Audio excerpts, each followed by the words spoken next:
With more rain set to fall at Cheltenham this morning, ground conditions will be soft for the Unibet Champion Hurdle, 3:30 p.m, the feature contest on the opening day. When you also factor in that this will be the largest field assembled for the 2-mile hurdling crown since Punjabi won it back in 2009. The stage is set for an upset. The obvious starting point has to be trainer Nicky Henderson, who has saddled 4 of the last 11 winners and 7 in total. He is responsible for 4 of the 17 runners this afternoon, including Epatante and Pentland Hills, who also head the betting.Epatante brings arguably the season's strongest piece of form to the table in her epic 5-length demolition job in the Grade 1 Christmas Hurdle at Kempton.That success made it 4 wins from 5 starts with Henderson, and as the only mare in the race, she is also entitled to a handy £7 allowance. However, the big doubt is her ability to handle the track, as the only blot on her copybook came at this meeting 12 months ago when she trailed in 9th when hot favourite in the mare's novices hurdle. Her trainer puts that blip down to the fact she was still feeling the effects of the enforced flu jab, but it certainly is a big enough worry to stop me snapping up the 3-1. Second favourite Pentland Hills blatantly needed the run on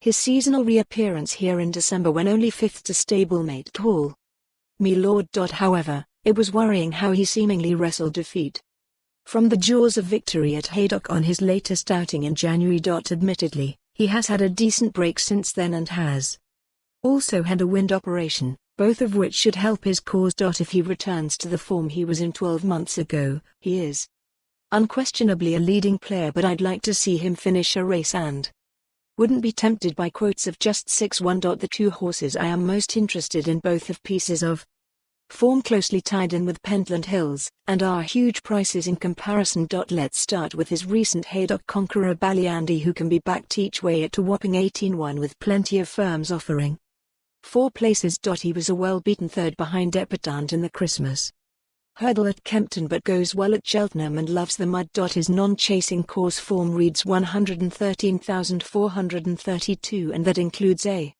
champion bumper success, a 4th in the Supreme and a close 3rd in last season's Coral Cup. The more rain the better his chances, and he looks sure to be in the mix at a decent price. There is no logical reason he should be 4 times the price of Pentland Hills, and the same can also be said of Irish Raider Kerr. Sublime Gordon Elliott's 5-year-old was last off the bridle when runner-up behind Pentland Hills in last season's Triumph Hurdle. He was hugely impressive on his seasonal reappearance at Down Royal in November, and something appeared to be holding him back at Leopardstown over Christmas. For more on this story, visit the news article link.